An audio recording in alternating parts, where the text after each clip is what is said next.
How to survive total economic collapse isn't about hero fantasies or shopping lists. It's about understanding how humans and systems fail in war order and how to stay functional while they do. Nobody tells you what economic collapse actually smells like. It smells like a gas station that ran out of gas 3 weeks ago. It smells like a bakery that stopped baking.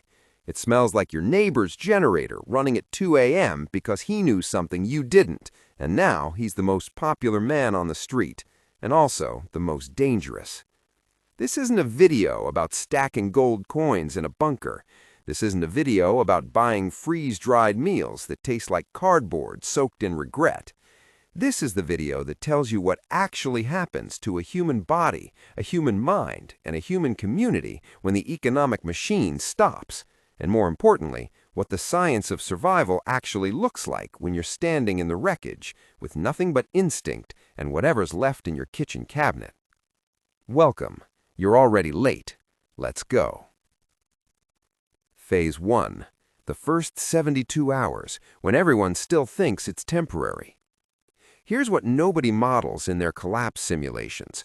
The first 3 days are the most dangerous, not because resources are gone, but because people haven't accepted it yet. And a human in denial is a human making catastrophically bad decisions. ATM error, supply chain thing, bank website down for maintenance. And then all 3 happen on the same Tuesday, and that ancient lizard brain part of your skull starts whispering, "This is not a glitch." Your first job is not to panic buy, it's to think in systems. Water, 2 liters per person per day, minimum. Food, your body survives 3 weeks without it, but your decision-making degrades after 48 hours of caloric deficit. Power, not for comfort, for communication. And in a collapse, communication is the difference between finding help and walking into a trap. Step 1. Fill everything. Bathtubs, pots, bottles, that decorative vase you got as a wedding gift and never used. Fill it. Water infrastructure runs on electricity and pressure. When the grid hiccups, the taps go quiet, and quiet taps don't come back fast. Step 2. Don't go to the supermarket. Everyone else is going to the supermarket. It's now a social experiment in how fast humans abandon courtesy when the last bag of rice is on the line. Instead, inventory what you have: canned goods, rice, oil, salt. In a collapsed economy, caloric density is currency. A can of beans outvalues a €50 bill that nobody will touch. Step 3, the one nobody mentions: charge everything. Every battery, every power bank, every device. The grid is still on, for now, and for now is the most valuable window you have. Phase 2, the first 2 weeks, when the denial breaks and the chaos starts. 2 weeks in, the psychology shifts. The calm get nervous, the nervous get loud, and the loud go quiet, which is the most dangerous sign of all. Here's the science. Your cortisol, the stress hormone designed to help you sprint from predators, is now chronically elevated. And chronic cortisol does something fascinating and terrible. It impairs your prefrontal cortex, long-term planning, impulse control, empathy. Gone. The longer the collapse runs, the worse humans get at good decisions, and the better they get at fast, violent, short-term ones. This isn't a moral failing, it's biology. And knowing it is your first real advantage. So you build structure before your brain stops wanting it. Same wake time, same meal time, same sleep time. Absurdly mundane, also the thing that keeps you from trading your water filter for a bottle of whiskey on day 11, which happens more than you'd think. Now food. Here's what the prepper community never tells you. Fat matters more than protein. Your body can convert protein to glucose through gluconeogenesis, inefficient but functional. What it cannot do is synthesize essential fatty acids. No omega-3s, no omega-6s. Your brain degrades, your hormones collapse, your immune system goes quiet. And in a world where the pharmacy is a looted shell, immune function is everything. Hunt for oil, any oil. olive, vegetable, that ancient coconut oil in the back of the cabinet, nuts, seeds, canned fish. Fat is survival. Fat is cognition. Fat is what keeps you thinking while everyone else runs on fumes and cortisol. Let's continue with Phase 3, the barter economy, when money becomes paper and skills become gold. At some point, faster than anyone expects, the currency stops working. Not in theory, in practice. Nobody accepts it. And this is where real survival science begins. Barter economies aren't random. Every historical collapse, Weimar Germany, Zimbabwe, Argentina 2001, follows the same pattern. Value flows to whatever solves immediate biological problems. Water purification, food production, medical knowledge, heat, communication, security.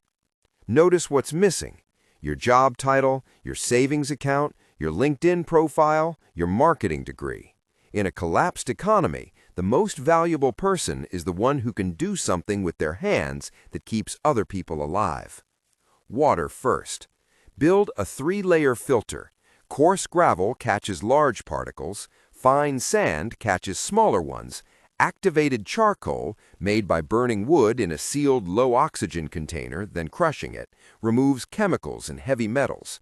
But remember, filtration is not sterilization. Boil after filtering. 1 minute at a rolling boil kills everything that can kill you. 3 minutes at altitude, non-negotiable. Heat second. A rocket stove, an L-shaped combustion chamber from bricks or packed clay, runs on sticks, not logs. Small fuel burns hotter and cleaner. The vertical draft pulls air through the combustion zone and hits temperatures a campfire can't touch. Full meal, handful of twigs, that's thermodynamics keeping you alive. Medicine third. The medical knowledge that matters in a collapse predates antibiotics. Raw honey, antimicrobial, documented, used as wound dressing for millennia. Low water activity, hydrogen peroxide content, low pH. Garlic contains allicin, genuine antimicrobial activity, not a replacement for antibiotics, but not nothing.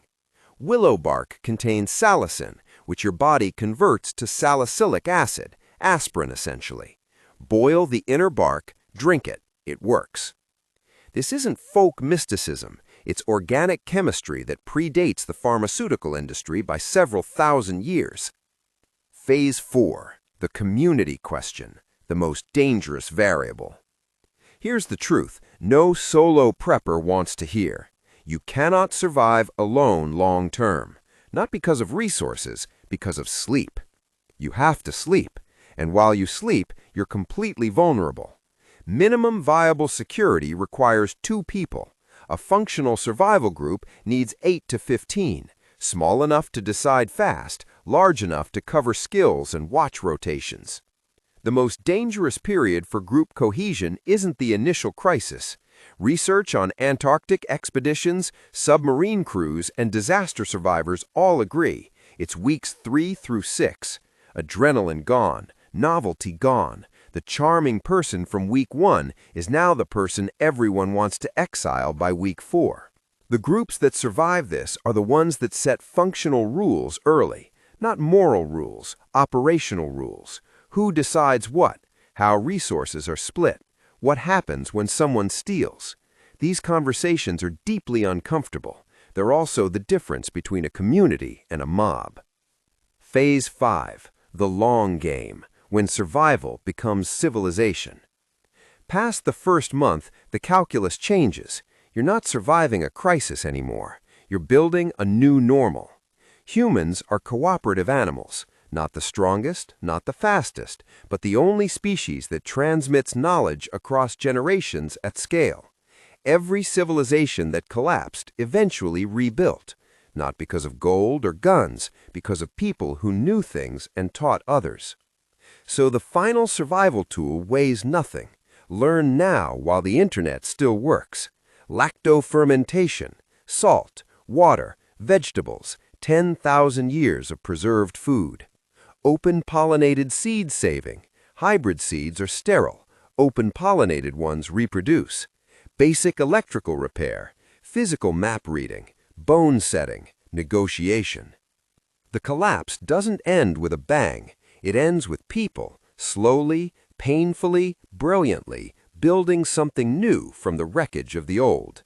And the ones who build it aren't the ones who had the most stuff. They're the ones who had the most knowledge. The economy is a story we all agreed to believe in, and like all stories, it can end. But here's what the history books know and the panic merchants don't want you to remember. Humans have survived the end of every economic story ever told. Every empire that fell left survivors. Every currency that collapsed left people who figured it out. You are not fragile. You are the product of 100,000 years of ancestors who survived things that would make this look like a minor inconvenience. The science is on your side. The biology is on your side. The history is on your side. Fill your water containers, learn your skills, find your people. And if the engine of civilization growls back to life, congrats, you survived. If it doesn't, congrats twice.